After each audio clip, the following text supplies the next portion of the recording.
Mais est-ce que les compétitions sont essentielles pour notre progrès? Au point de vue de l'éducation morale, elles sont assez essentielles parce que si on peut les faire avec le véritable esprit, c'est une très bonne occasion de maîtriser son ego. Si on les fait sans essayer de surmonter ses faiblesses et ses mouvements intérieurs, évidemment, on ne sait pas en profiter et ça ne fait pas de bien. Mais si on le fait avec la volonté de le faire dans l'esprit véritable,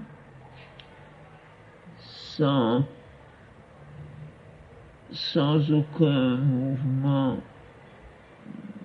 d'ordre inférieur, sans jalousie, sans ambition, et en gardant une attitude de ce que l'on pourrait appeler une correction sportive, c'est-à-dire faire de son mieux et ne pas se soucier du résultat.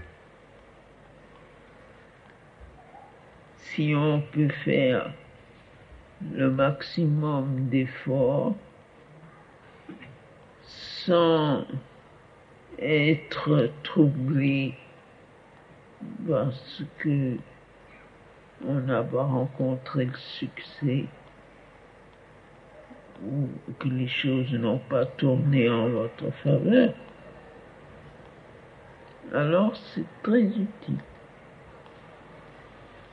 On peut sortir de toutes ces compétitions avec une plus grande maîtrise de soi et un détachement des résultats qui aide beaucoup pour la formation d'un caractère exceptionnel. Naturellement, si on le fait de la manière ordinaire et avec toutes les réactions et les vilains mouvements ordinaires, ça n'aide à rien du tout. Mais ça, quoi que ce soit que l'on fasse, c'est la même chose. Que ce soit dans le domaine des sports ou dans le domaine intellectuel ou dans le domaine, n'importe quel domaine, si on le fait de la façon ordinaire, eh bien on perd son temps. Mais si en jouant et en prenant part à des tournois et des compétitions, si on le fait avec le véritable esprit, eh bien c'est une très bonne éducation. Parce que ça vous oblige à faire un effort spécial et à dépasser un peu vos limites ordinaires. C'est certainement une occasion de rendre conscient beaucoup de choses qui autrement resteraient toujours inconscientes. Mais naturellement, il ne faut pas oublier que ça doit être une occasion et un moyen de progrès. Si on se laisse aller à le faire d'une façon tout à fait ordinaire, on perd son temps. Mais pour tout, c'est la même chose. Pas seulement pour ça. Pour les études et pour n'importe quoi. Tout dépend toujours de la manière dont on fait les choses. Pas tant de ce que l'on fait, mais de l'esprit dans lequel on le fait.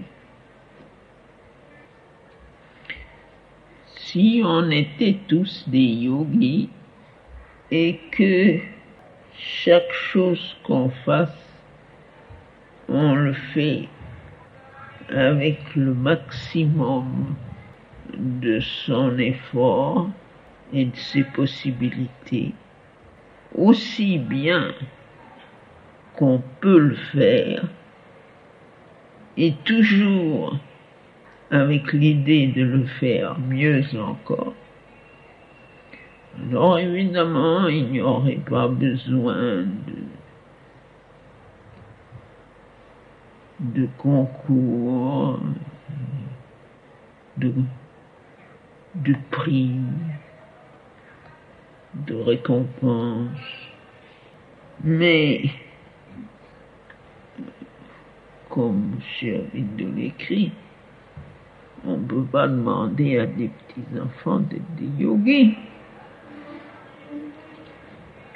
Et pendant la période de préparation, il faut un stimulant pour que la conscience la plus matérielle fasse un effort de progrès. Et cette période enfantine peut durer pendant de nombreuses années. L'idéal serait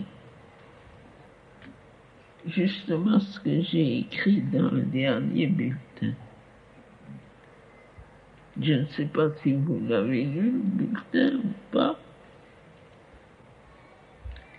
mais j'ai écrit quelque chose comme ça. Peut-être que je ne me cite pas très correctement, mais c'est « N'ambitionne jamais rien, surtout ne prétend jamais rien, mais sois à chaque instant le maximum de ce que tu peux être. » Ça, c'est la condition idéale dans la vie intégrale. Quoi que ce soit que l'on fasse. Et si on réalise ça, eh bien, on est certainement très loin sur le chemin de la perfection. Mais il est évident qu'il faut une certaine maturité intérieure pour pouvoir le faire en toute sincérité. On peut garder ça comme un programme. Si vous voulez, nous allons prendre ça comme sujet de méditation.